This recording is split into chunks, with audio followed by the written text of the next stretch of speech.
No problem. Let's speak to Bury MP James Frith. James, good morning to you. Good morning, Gary. Could the Football League allowed any more time? I mean, you know, there had to come a point when they said, well, I'm sorry, that's it. We've got to expel you. What do you think?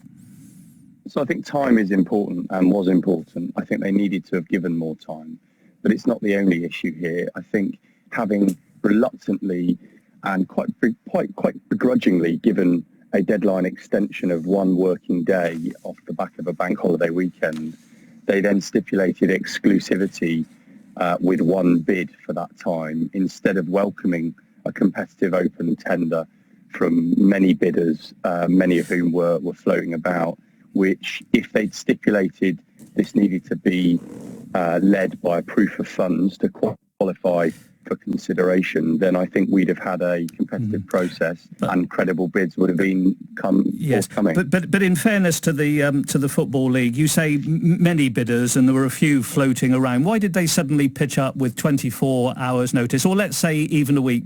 People have known about the situation of Bury Football Club. Why could they just not simply demonstrate, this is how much money we've got in the bank account, we've got X million pounds, that's enough, and that would solve the problem, wouldn't it? Who were all these floating people that were suddenly going to rescue Bury? I mean, somebody from Brazil. If only it was that easy, Gary. If I can just tell you that Steve Dale, the current owner, only accepted the one credible bid that was then put on the table by the EFL and signed off some 48 hours before he admitted to selling the club, to having sold the club. Getting the information proved to be the hardest. Getting engagement from the owner proved to be the hardest. But look, the EFL have made their decision. I just want to thank all the support and outpouring of support at the grounds yesterday. It's had a huge impact on our town and the generations of football families, many of whom, hundreds of whom, gathered at Gig Lane yesterday to meet and share in solidarity and sadness.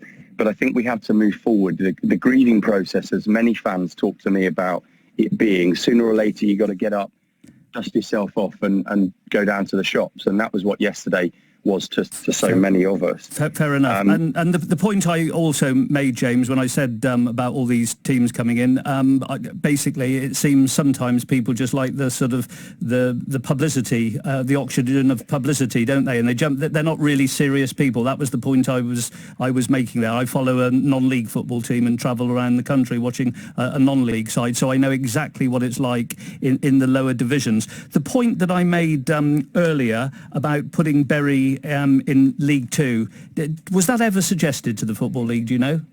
It was explicitly suggested. I myself spoke to Debbie Jevons about that. I issued it as a statement, as a possibility.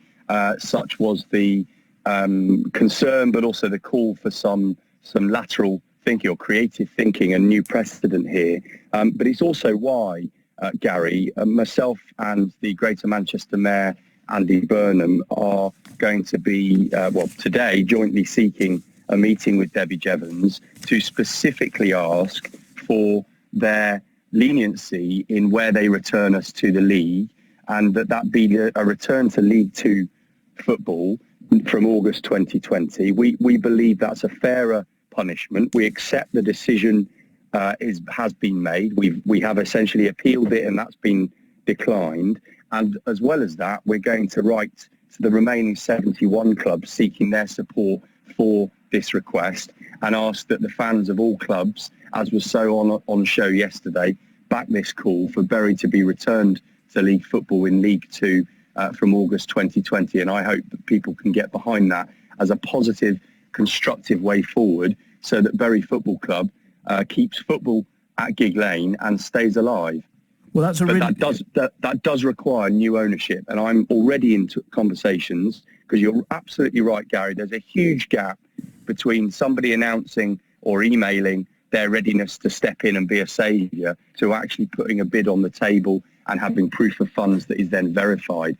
I believe we can get that, and I'll be seeking the meeting with Debbie, with Andy Burnham, sitting around the table and presenting a complete package, including a high net worth individual to come and buy the club without the kind of deafening noise of the ticking clock that we've had in recent weeks.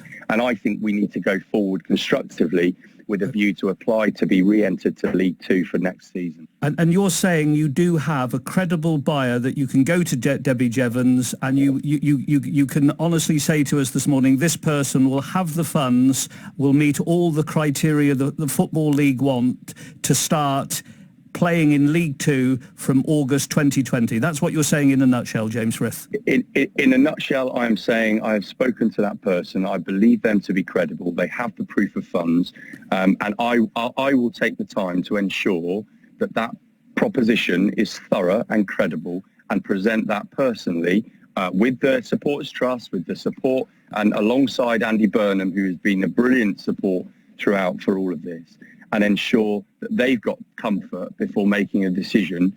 They've got peace of mind before making a decision to return Bury to League Two football from 2020, August 2020. And that's a British-based businessman, is it? Can you tell me where they're from, what they do? They are a British-based businessman.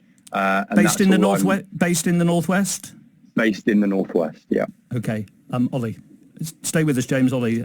James, yeah, sorry, it's Oliver Holt here. I just wanted... Hi.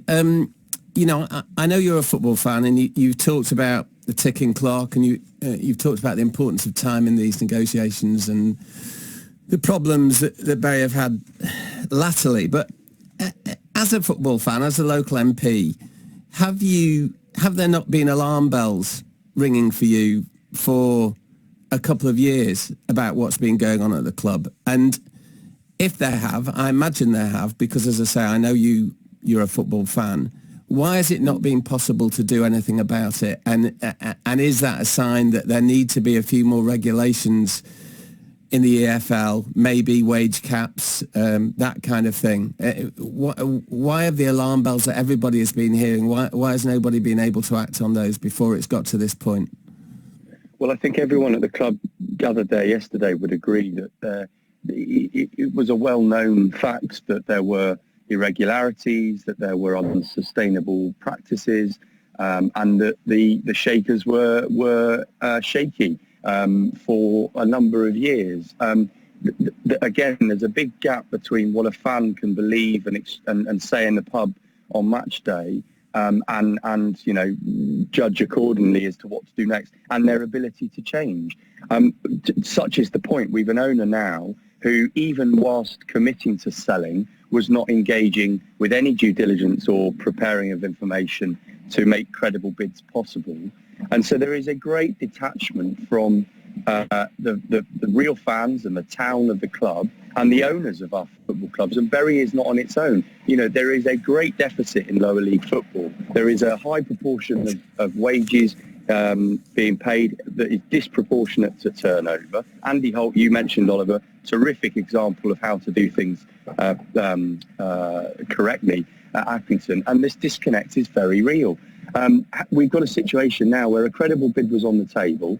The EFL made an exclusivity clause as a term for their extension deadline, and then the mortgage broker on the ground that has more interest in the interest rate payable on that debt put a block on the deal going through, wanted double of what had been put down in the offer that the owner had accepted. This is such a long way from what football and football clubs and football fans want, and towns like Bury, with 134 years of rich history, not always success, but rich history certainly, we've fallen a long way from where we need to be. So Indeed. Absolutely we need better regulation. James Frith, we've got to leave it there, but I wish you well. A fascinating discussion, and good luck with your proposals to the Football League about next